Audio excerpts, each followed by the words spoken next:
Hey everyone, welcome back to the B-Movie Bunker. Today we're looking at 1982's Slumber Party Massacre, brought to us by Amy Jones. This is the same woman who wrote the scripts for Beethoven, about the dog, not the musician, and Mystic Pizza. This would have been earlier in her career, and quite a bit different from those two movies. A little less family-friendly.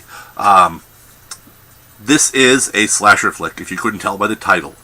Classic 80s slasher, which I'm embarrassed to say I have not seen up until now. It's always been one of those people bringing up and go, oh yeah, I've seen that. And then I popped it in the other day and I'm like, holy shit, I've never seen this. So I finally watched it and I liked it. I mean, is this a great film? No, this is not some, masterwork theatre starring Sir Ian Bufflabum and Lady Boffum of Flemflop. No, this is a slasher flick. It is the story of girl's parents go away for the weekend. She invites some of her girlfriends over. They have a slumber party. Serial killer with a giant drill shows up and starts killing them. That's what the movie is. What were you expecting?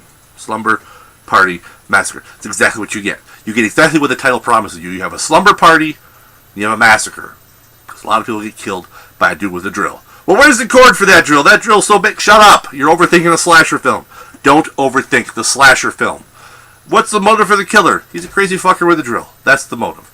Not every killer has some insane motive or needs it in a movie. This type of movie doesn't need the massive character development and background story and blah, blah, blah, blah. That's why people watch these films.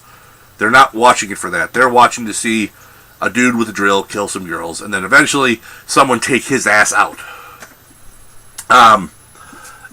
Cast does a reasonably good job at it. I mean, for what's expected of them, which is mostly screaming and dying. And running around and screaming some more and maybe dying some more. Sadly, you have it's Robin Style who did a bunch of these movies back then, including one of my all-time favorites from back then, Sorority Babes and the Slimeball Bolorama, who unfortunately was taken from us too soon. Drugs and alcohol, man, are a killer. If you have trouble, man, seek help, man. I don't want to get preachy. But scale of 1 to 10, this is kind of like, this is like what I imagined every time I was a young kid and I was home alone. You know what I mean? I grew up in the 70s and in the 80s, so I mean, I was 8, 9, 10 years old. I was left home alone. It was not a big deal, but every noise you hear, you're thinking there's some dude with a fucking, hacksaw ready to chop your arm off, or an axe, or, a chainsaw, whatever.